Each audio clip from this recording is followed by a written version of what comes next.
الحمد لله رب العالمين والصلاة والسلام على سيد المرسلين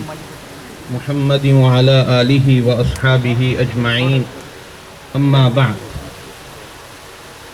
فقد قال الله تعالى في القرآن المجيد والفرقان الحميد أعوذ بالله من الشيطان الرجيم بسم الله الرحمن الرحيم قل هل يستوي الذين يعلمون والذين لا يعلمون انما يتذكر اولو الالباب صدق الله مولانا العظیم۔ اسٹیج پر تشریف فرما معزز علماء کرام، مدارس عربیہ کے ذمہ داران، سیاسی، ادبی، تعلیمی اور ملی شخصیات، دراصل آج کے اس عظیم الشان سیمینار میں خود سننے والوں میں شامل ہوں۔ مجھے یہ علم ہی نہیں تھا کہ مجھے بھی یہاں اسٹیج پہ دعوت دی جائے گی۔ میں حضرت مولانا فتح محمد صاحب دامت برکاتہم کا دل کی عمیق گہرائیوں سے شکریہ ادا کرتا ہوں کہ جنہوں نے ہمارے اس خطۂ پیر پنچال میں حضرت مفتی فیض الوحید صاحب نور اللہ مرقدہ کے حوالے سے سیمینار کرنے کی شکل میں ایک عظیم بیڑا اٹھایا۔ مہمانان گرامی قدر،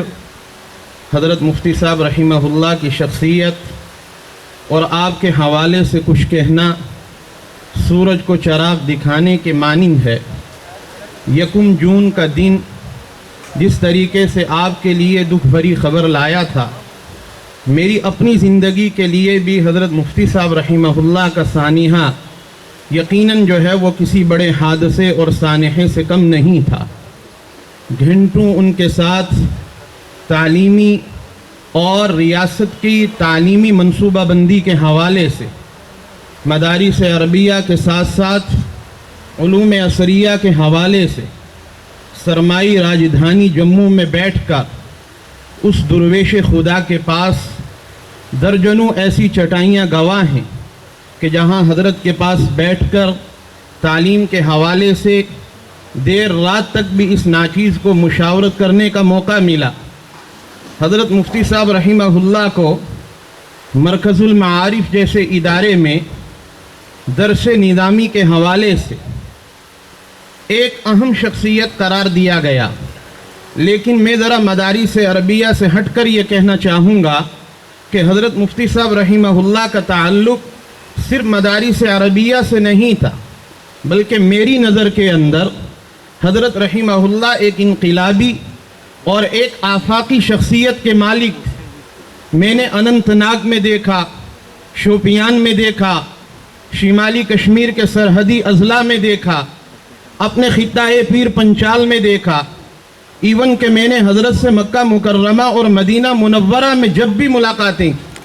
تو آپ کے ساتھ چلنے والے افراد کو دیکھا کہ ہر دم وہ علم کے متلاشی نظر آئے، پیاسے نظر آئے، اور ایسا محسوس ہوتا تھا کہ حضرت رحمہ اللہ کی مجلس میں بیٹھ کر اللہ یاد آ جاتا ہے۔ حضرت کے حلقہ درس میں بیٹھ کر قرآن کے سمندر میں انسان غوطہ زنی کرنے لگتا ہے۔ حضرت کی مجلس میں بیٹھ کر انسان کے اندر قرآن کے حوالے سے تفسیری طور کے اوپر کئی ساری علمی صلاحیتیں جنم لیتی ہیں۔ اس حوالے سے حضرت رحمہ اللہ ایک انقلابی شخصیت کے مالک تھے۔ میں نے یکم جون کے انتقال کے بعد حضرت رحمہ اللہ کے حوالے سے خود ذاتی طور کے اوپر،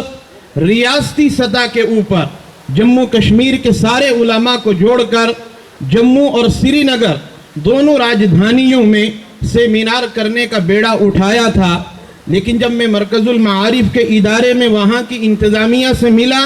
تو اس سے پہلے ہمیں یہ خبر دی جا چکی تھی کہ حضرت مولانا فتح محمد صاحب دامت برکاتہم یہ عظیم بیڑا اٹھا چکے ہیں۔ اللہ تعالیٰ آپ کی اس خدمت کو قبول فرمائے، آپ کے لیے ذخیرہ آخرت بنائے۔ میں اپنے علماء کرام سے، گرچہ وہ عمر میں مجھ سے بڑے بھی ہوں گے، علم و ادب کے حوالے سے آسمان کی چوٹیوں کو سر کر رہے ہوں گے، میں آپ سے یہی کہنا چاہوں گا کہ جس طرح ہم عربی کا ایک جملہ پڑھتے ہیں اینما یکون عمر فتنہزم الشیطنۃ منہ کہ جہاں جہاں سے حضرت عمر گزرتے تھے وہاں وہاں سے شیطان بھاگتا تھا۔ تو اللہ تعالیٰ نے اس طریقے کے بہادر شخصیات جو دنیا میں پیدا کی ہیں، وہاں وہ صفات موسوی اور صفات عمری جس شخص میں آئیں گی، وہاں وہاں سے ہمیں شرک بدعت کا قلع کما کرنے کا اور توحید و سنت کے پھیلانے کا موقع ملے گا۔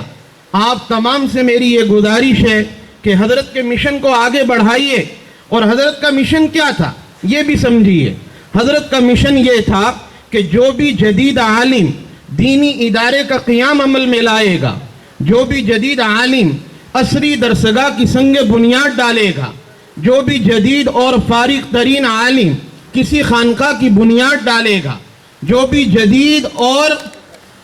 عصری علوم کا ماہر عالم کسی جگہ کے اوپر اللہ کے گھر کی تعمیر کرے گا، حضرت رحمہ اللہ بغیر کسی اختلاف کے، برادری سے اوپر اٹھ کر، اختلافات سے اوپر اٹھ کر، مسلکی اختلافات سے بالا تر ہو کر حضرت رحمہ اللہ ایسے مقامات پہ پہنچا کرتے تھے۔ میں بانیحال کے ایک گاؤں لامبر کا خود گواہ ہوں، جہاں ایک شخص نے کہا حضرت 1 کلومیٹر کا راستہ ہے، میرے یہاں دعا کر کے جائیے۔ پتہ چلا کہ 9 کلومیٹر کا راستہ ہے اور حضرت کے ماتھے پہ شکن تک نہ آئی اور جا کر اس عالم کی حوصلہ افزائی فرمائی۔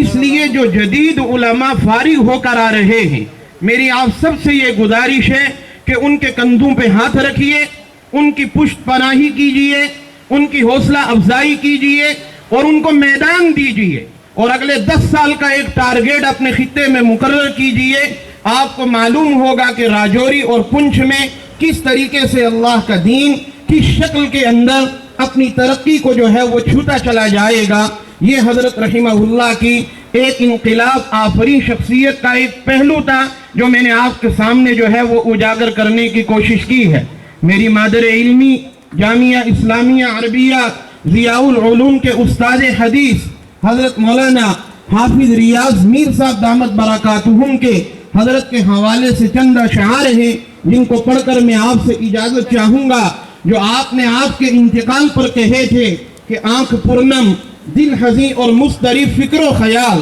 آپ ذرا تخیل میں جائیں، تصور میں جائیں کہ استاد محترم کہنا کیا چاہتے ہیں۔ آنکھ پرنم دل حزین اور مضطرب فکر و خیال، ناگہانی مرگ کا سن کر تیری فیض الوحید، مشغلہ تھا آپ کا تفسیر قرآن و حدیث، مشغلہ تھا آپ کا تفسیر قرآن و حدیث، اور ایک دانش کدا کے تھے مسلم آپ امید، آپ فکر قاسمی کے ترجمات بے دھڑک۔ اس میں کوئی شک نہیں ہے، ہمارے مدارس عربیہ برسہ برس سے کام کر رہے ہیں، لیکن فکر قاسمی کو اپنے اسٹیج سے منظم انداز میں لوگوں کے دلوں کے اندر بہترین طریقے سے پہنچانے کا کام حضرت رحمہ اللہ نے کیا تھا۔